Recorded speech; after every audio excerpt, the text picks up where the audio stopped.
Today, many unionists lay claim to those who founded Northern Ireland. However, a growing number of voters believe that the present political arrangements are an insult to their memory and a destruction of their proud legacy. Successive generations have answered the call to defend democracy against terrorism, and now as a new terrorist threat rises, we call upon you to use your vote to stop them. You cannot turn terrorists into Democrats. They still believe they have the right to use violence, and that's where the problem lies. The Gerry Adamses and the Martin McGuinnesses of this world and the Slab Murphys only got where they are because they used violence to achieve that aim.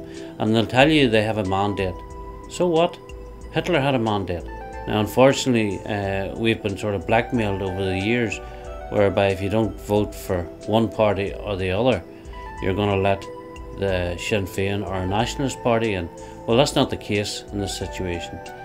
You have an opportunity here to vote for something that you believe in your heart, and you're not holding any member of the unionist community out of a position in Westminster, because the unionists are not strong enough now to take a seat in Uri and Armagh, but we are strong enough to send a very clear message that we will not tolerate terrorists in government or terrorists on our streets or around our homes or in our villages in South Armagh. Today, the victims of Republican terrorism and the thousands of unionists who reject their inclusion in government are reorganising. In South Armagh, they are uniting around one man who has come to represent the fighting frontier spirit, and one voice that continues to ring out loud and clear against Sinn Féin IRA. William Frazer has become the face and voice of innocent victims, taking their cause to the international stage. He has worked tirelessly for over a decade to speak for those who have for so long been silent, to give hope to those who have lost so much, and to provide leadership to the ordinary people who have suffered most. He combines courage, confidence, and conviction. One of the reasons why terrorism has been so successful in areas like South Armagh is because our politicians and also our police force have not been proactive, they're reactive. And that's the difference for me.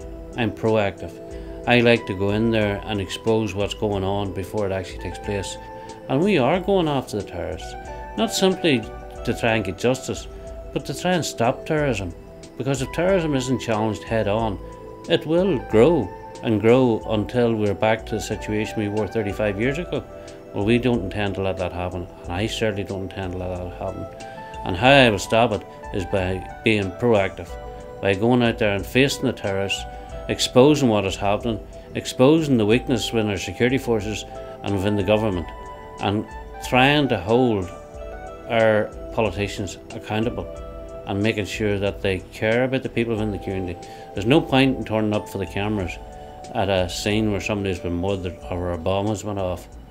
You need to be there before that takes place, and I intend to make sure that anything that goes on in South Armagh, I will make it known to the wider world. Displaying courage, William, from a family with a proud history of service for the Crown and local community, was born in Newton Hamilton and lived and served in the fight against terrorism in this area. Despite having 5 members of his family and a number of close friends murdered, he continues to be an outspoken opponent of Sinn Féin IRA and an advocate of the innocent victims. William Frazer is the man who says what you think. We hear the government talking about how, or politicians talking about how they would kickstart the economy. One of the best ways of kickstarting the economy, especially in areas like South Armagh and Uri and Armagh, is to stop the smuggling that's going on, because that is what's taking the money out of this community. That's what's taking the money out of the taxpayer's pocket. Like, people think it's just a few million here and there. It is hundreds of millions of pounds that is going out of our communities. Every year we're losing hundreds of millions of pounds, which could be spent in the economy, on the economy, and thereby the community would benefit. Businesses wouldn't be closing down because somebody's undercutting them by selling cheap drink, cheap cigarettes, cheap fuel. It is costing you hundreds of millions of pounds. And we have to cut that money off the smuggler, because in turn he's feeding the terrorist. But that's your money. That's the taxpayers' money. So whenever the government talk to us about 800 million for the policing in Northern Ireland, that 800 million, if it was spent wisely, would be recovered within a year of clamping down on these smugglers. But for some reason or another, our politicians and the police force don't want to annoy Sinn Féin IRA. They don't want to come down on top of these people because they're afraid of creating problems with the peace agreement. It has to stop, and it's quite simple. It can be done, and it can cut the lifeline to terrorism as well. At a time when the unionist community feels betrayed by their politicians, you can trust one man, William Frazer. His integrity and his courage will instill confidence within the border community. He has proven his ability to unite unionists for the greater good as he takes the truth to Westminster, the European Parliament, the US Congress, and a range of other countries. Meeting princes, presidents and prime ministers, he has spoken out fearlessly and frankly. His successes in securing funding for the local area, assisting those in need, and advancing the cause of justice and human rights have boosted unionist confidence and proven he offers a credible alternative.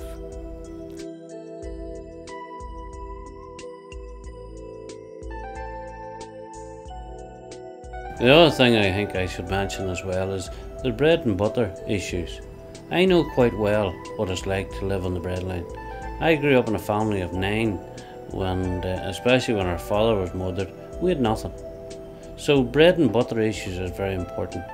There is welfare issues out there that people are entitled to apply for benefits that they know nothing about, and nobody has been going out to help them people, because unfortunately, especially the Protestant community, are a very proud people, and they don't like asking for, as what they would say, handouts. But they're not handouts, they're what they're entitled to.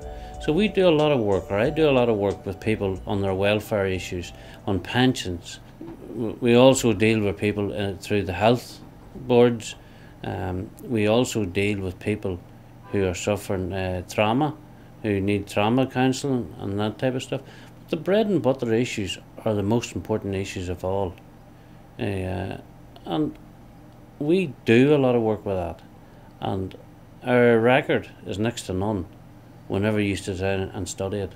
We have won cases and appeals where people quite rightly were entitled to get their DLA or to get their welfare or whatever, or their pension. So that's the part you don't see us doing, but it's the part that we see is very important. William Frazer is well known as the voice of victims.